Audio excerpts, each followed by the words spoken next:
Continuing on my quest to find a Bluetooth speaker that I can stereo pair without it being a pain or inconsistent, here is the Sony SRS-XB13. This is a no-frills Bluetooth wireless speaker, and we'll take a look at the box real quick before diving in. It is a waterproof speaker. It claims it has a battery life of about 16 hours, uses Type-C for charging, has an interesting little strap that is attached to it, has something called a sound diffusion processor, and has hands-free function and can stereo pair. This supports Bluetooth 4.2 and does support Bluetooth codecs, both SBC and AAC, but it is using a Bluetooth specification that is a little bit older, version 4.2. It is IP67, which is basically what a lot of these are rated to. And I think that's enough with the box. Let's take a look inside. I'm gonna do a pseudo unboxing because I've already opened them up because I have been testing them out for 2 weeks now. Right when you open it, there is a little guide here for how to use the strap, and I think also how to weave it through the bottom port there, which I thought was for the passive radiator. It is, but it's also serving dual function to be able to use that strap. Inside, it's just a cardboard box with this papery or fabric-y material that this thing comes in. There's no plastic or anything inside here, really. Even for the tag, it's all paper, which is really nice. There is couple of manuals that come with it. There's this, just a basic quick start guide that folds out. And then, of course, in Sony fashion, there's the warranty booklet, which it comes with a 1-year warranty. Software license. The funny thing about this whole thing is I don't even think there's an app that goes with this speaker. Oh, there's a reference guide too. There's a lengthy reference. Wow, okay. This is interesting. I haven't actually opened this up at all. I was just using them. It talks about the actual power output and total harmonic distortion, which is really cool that they're very clear about the performance. Anyways, there's a bunch of manuals with some good information in them. You get a USB-A to USB-C charge lead. And then here's the speaker. I got it in this light blue. So here it is. It's pretty cool. I like it. When I first took it out of the box, the exposed speaker with like the really open grill reminded me of a set of Sony speakers I had growing up as a kid that I liked very much. And they used AA batteries, and I had to replace AA batteries on them all the time. Anyways, the speaker looks very similar to that. It has obviously the speaker on the top firing up. And then on the bottom, there is, well, you can't see it from here, but basically just beneath this is the passive radiator firing down. And that's an interesting design choice. It's not, Sony isn't the only one to do it, but it does present some interesting challenges where if you have excursion of the speaker going up or down, you're going to have the passive radiator going in the opposite going in the opposite direction. Unless you have two of those radiators, kind of like what Bose does on the Soundlink Micro that I took apart, where you have one radiator on the top and one radiator on the bottom, they're moving in opposite directions. You have the potential for excursion in opposite directions, which may cause this to vibrate or move. On the side, there is just the standard array of buttons to operate the unit. Power, Bluetooth pairing, also used for stereo pairing, playback and pause, and then also various multifunction control button, and then volume down, volume up. There's also a microphone. It's right there, which is kind of strange because if you're doing a voice call with this, it's not something I would use this for. I would find that it may not work very well if you happen to have the microphone not in the direction that you're talking into it. I bought these primarily for the stereo pairing functionality and wanted to see how well they work together, especially because they didn't require an app. So I bought 2 of them. So if you want a simple speaker that you don't need to worry about updates or anything like that, I mean, it's kind of nice to have the ability to update a Bluetooth wireless speaker, but also in some level, if it's at a low enough price point, like this is around 40 bucks right now, doesn't really matter. As long as it can pair to a Bluetooth device and functions, I'm not really concerned about new features or things like that at this price point. So you turn it on and it will pair to, currently I have it paired to an iPad. It's set to go once you've got that initial pairing set up like any other Bluetooth speaker. Your play, volume down, volume up buttons. The only thing that frustrated me a little bit about the controls is that there's no centering nib on these buttons, and primarily that would be used for someone who, okay, I don't know why I just did that, with low vision, but also at night. It just, I mean, if it's at night and you're trying to turn this thing on and I'm trying to find the button, usually it's nice to have a centering point or a locator to be able to know, okay, that one's Bluetooth, that's power. You can kind of get it from the raise button features, but it's nice to have that little locator that Bose does. And I'm pretty sure I've seen it on Soundcore products too. Anyway, so once it's on, you're good to go. There's not much more to do. The other thing is just the stereo pairing function. So here it is. It's the easiest I've experienced so far. You press and hold down Bluetooth. It makes a sound. The stereo pair light comes on and starts flashing. Turn on the other speaker you want to pair to it. Press and hold down its Bluetooth button and the stereo pair light comes on. They will chime when they're done.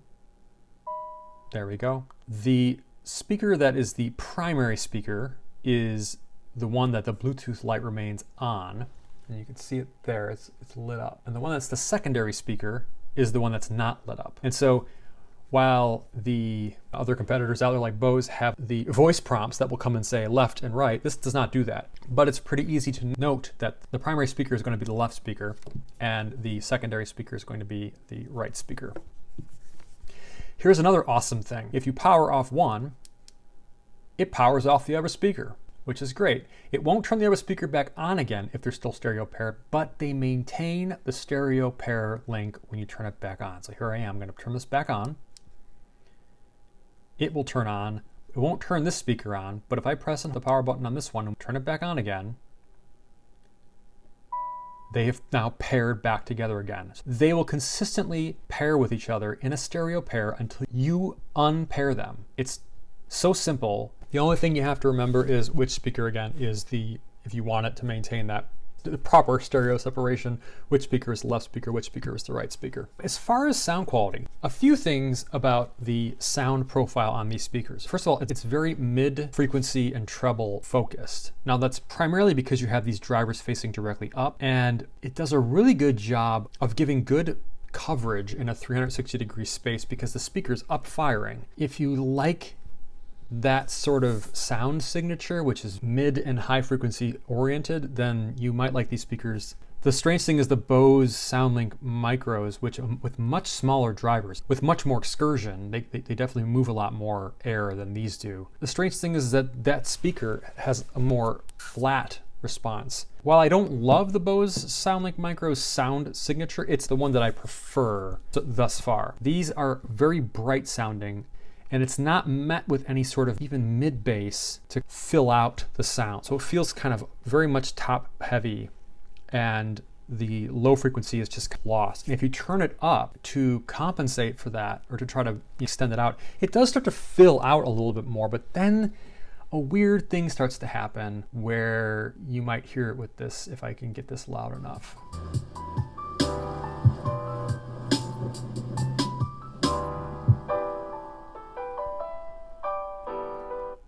So there's kind of a whoomp sound, and if these speakers were not sitting on a silicone mat, they would be moving. So the speakers move quite a bit, and the little cover on the bottom here that's got like a, it's not, I don't know if it's quite silicone or what it is, but it doesn't do a good job of keeping the speaker in place. It will vibrate around if it's turned up too loud. And when you get up to that volume level, they'll play pretty loud, but you get up to that volume level and it's unfortunate because it just starts to move around. And then you're hearing kind of like the impact of it back onto whatever surface it's on. So if you're taking these out and just hanging them in free air, they might be just fine for that purpose, but for what the speakers can do, it doesn't have a smooth frequency response. It doesn't have to be a flat frequency response, but it's definitely treble heavy. And again, these are inexpensive speakers. They, as far as podcasts and other things, it works fine for that. And if you're just using one speaker by itself and you just wanted to have some music that's just in the background, I'm sure it'll do just fine. But for my particular needs, it was, can I find a set of speakers that can be stereo paired, but it has balanced sound for what it is? And the Bose Soundlink micros have been the closest that I've found to that thus far, without spending a lot of money on some smaller Bluetooth speakers. But I found it interesting. I mean, it's not like Sony is trying to hide anything here. They call this it's not mega bass, it's extra bass. Yes, it's called extra bass because mega bass, I remember from my Sony CD players and from those speakers, they had a button. These don't have any buttons or anything that change the sound profile in any way. So in this reference guide that comes with the speakers, they talk about how to clean it and the declaration of conformity and how to avoid deterioration of waterproof and dustproof performance, et cetera, et cetera. But then it goes into the specifications. It's interesting that it talks about speaker section, what kind of speaker does it have? It has a 1 in 13 16-inch diameter speaker, 46 millimeters. It's a passive radiator. It has the passive radiator at the bottom of the speaker. It talks about all the modulation methods, the different Bluetooth profiles that it can use, the supported codecs, transmission range, and frequency response, sampling rate. If we flip it over and we go to the speaker performance, so the amplifier section for each speaker is a 4 ohm load, so it's a 4 ohm speaker, driven from 100 hertz to 15 kilohertz, rated 2 watts minimum RMS power with no more than 1% THD from 250 milliwatts input to its rated output.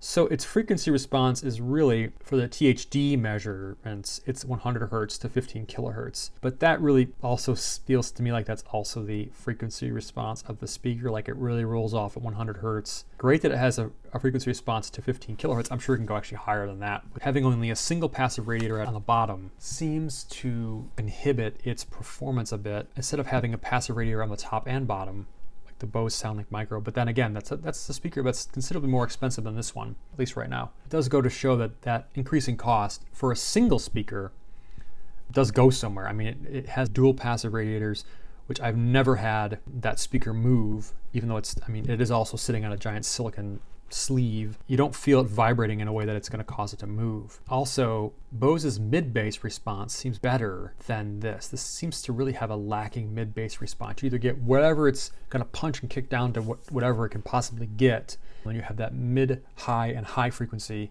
To me, that's what it sounds like. Now, I've owned plenty of Sony headphones, and the speakers I've owned are older, but more recent reference headphones that I've used and have had, they sound similar. So it is consistent with Sony's sound signature. So if you like that, it might be the speaker for you. Aside from the sound quality, there's also a weirdness with the way that it maps the volume control. At least in iOS and macOS, it maps it in a way that it's different than any other pair of headphones or speakers that I've used. And I've used quite a few.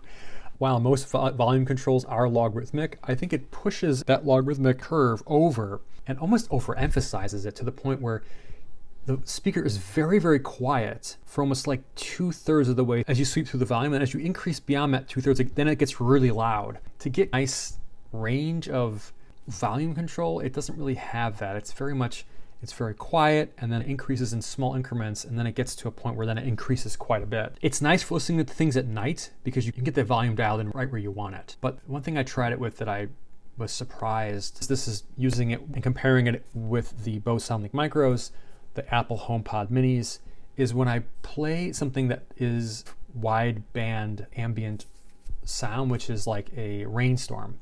And I had them in a stereo pair, and I was playing this like rain and thunderstorm, and it just lost the thunder. Like it was no bass whatsoever in the thunder. You could hear it coming through the top of the speaker. Also, the rain sound had almost a harshness to it that both the Bose Soundlink Micro and the Apple HomePod Mini did not. So now granted, the HomePod Mini has a down-firing primary driver with passive radiators on the side, so that one will not be treble heavy because its challenge is trying to make up for lost treble because it's firing into it in whatever surface it's sitting on. But it has a conical diffuser at the bottom that basically pushes out the high frequency around the bottom of the speaker, while it has nowhere near the mid and high frequency presence that these do. It's a more balanced sound, in my opinion, than these. They do not pair to an app. There is no firmware updates. It does have stereo mode, but no party mode where you can have one speaker broadcasting what is playing to the other speaker. It's only stereo mode.